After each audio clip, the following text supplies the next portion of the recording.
Hello and welcome to Boardgame Ninja. Today we're taking a look at Fate of the Fellowship. As you might have guessed, this is a cooperative adventure set in Middle-earth. You and your team take on the roles of the Fellowship, burdened with one very specific job.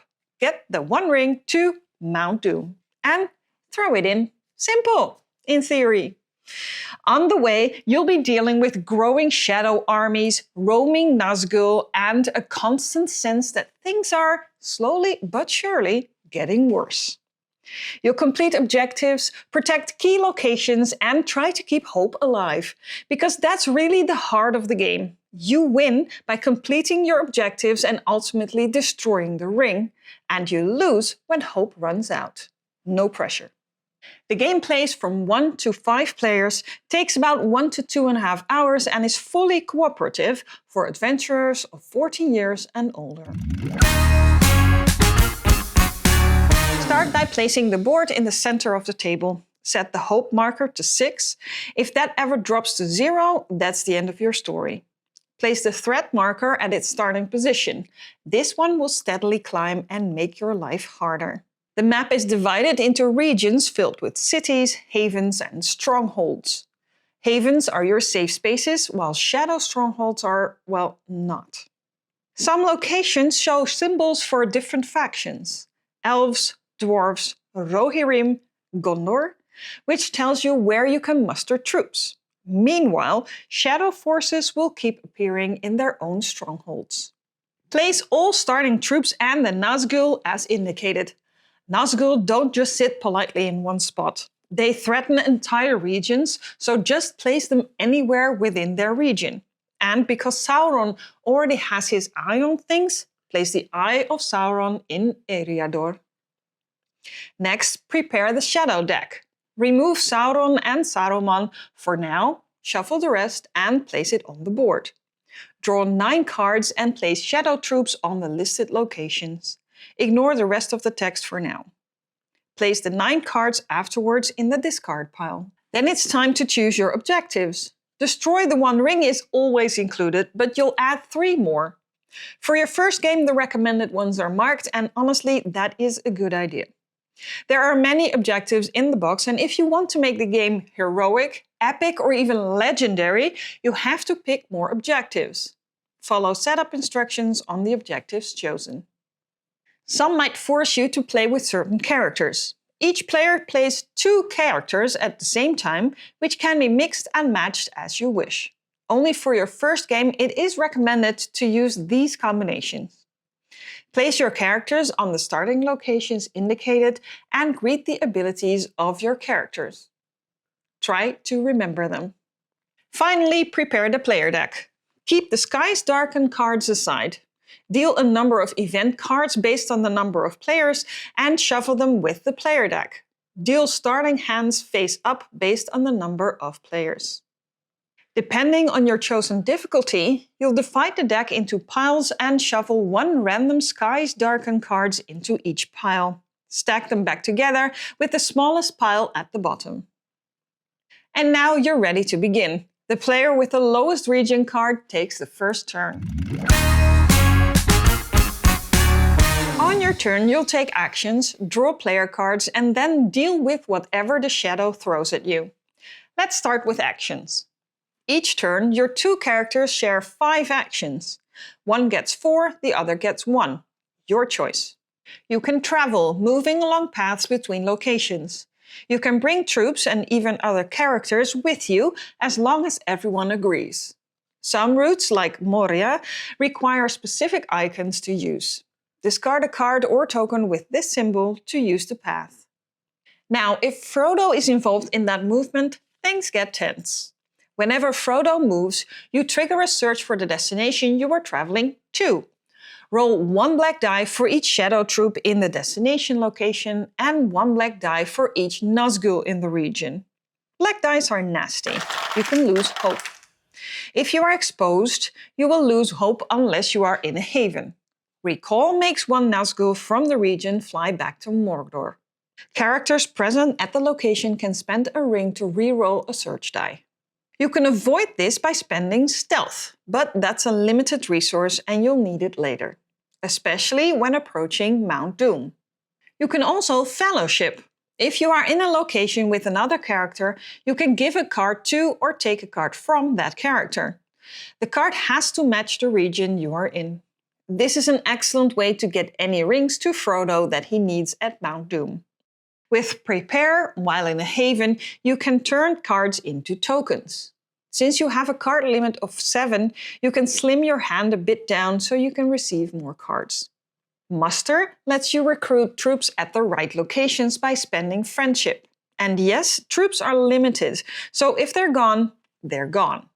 Then there's Attack. If shadow troops and friendly troops are in the same location, you can fight. You roll up to 1 die for each friendly troop, trying to remove enemy troops. But that combat isn't clean. You'll likely lose some of your own along the way, especially if Nazgul are nearby or if you fight outside a haven. Characters present can spend rings to reroll dice and swords to deal extra damage. So if a battle really matters, commit to it.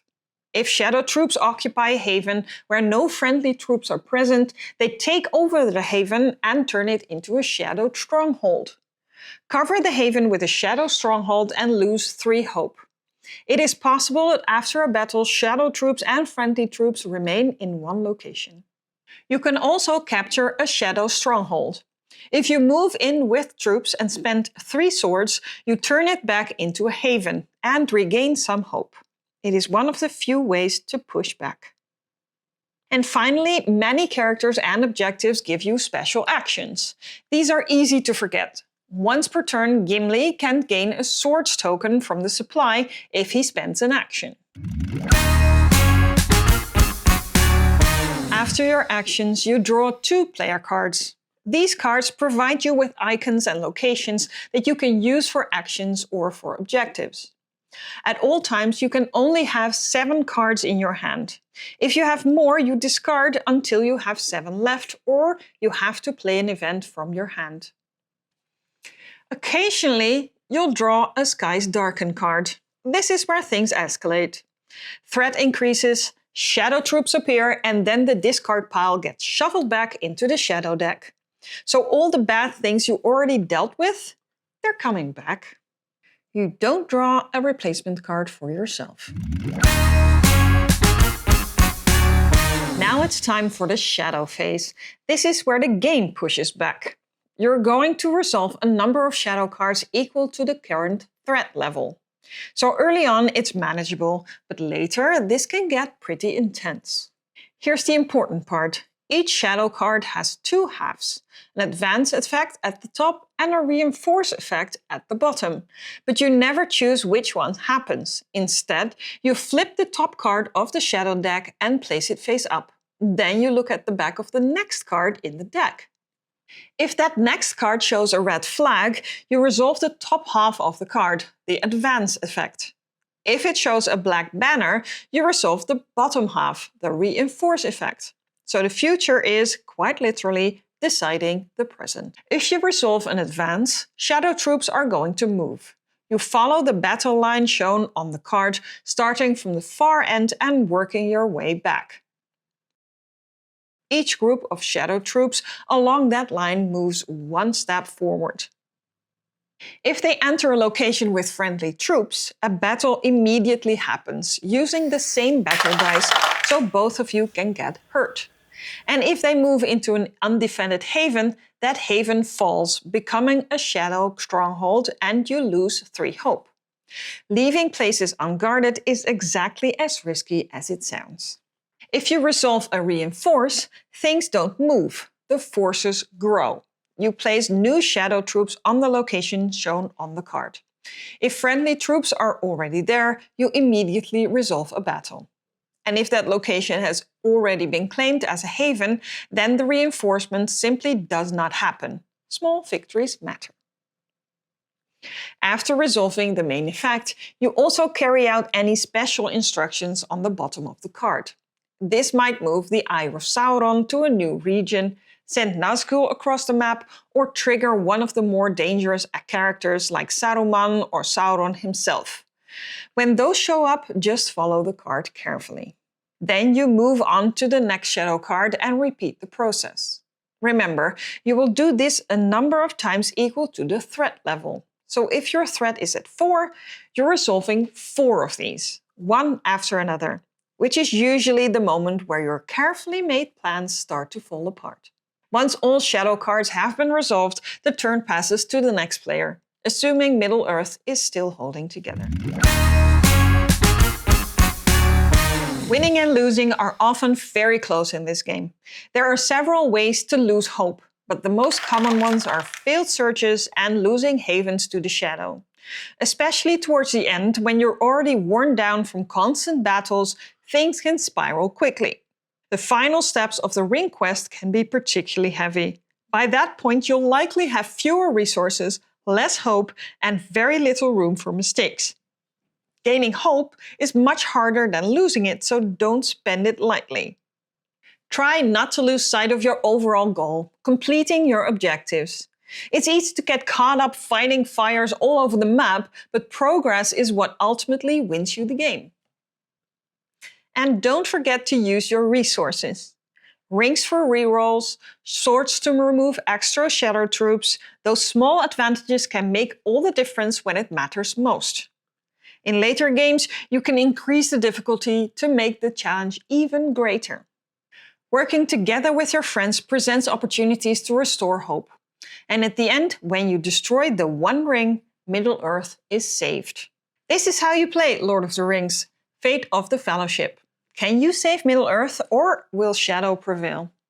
If you like this video, consider subscribing. Thank you for watching and see you next time. Bye!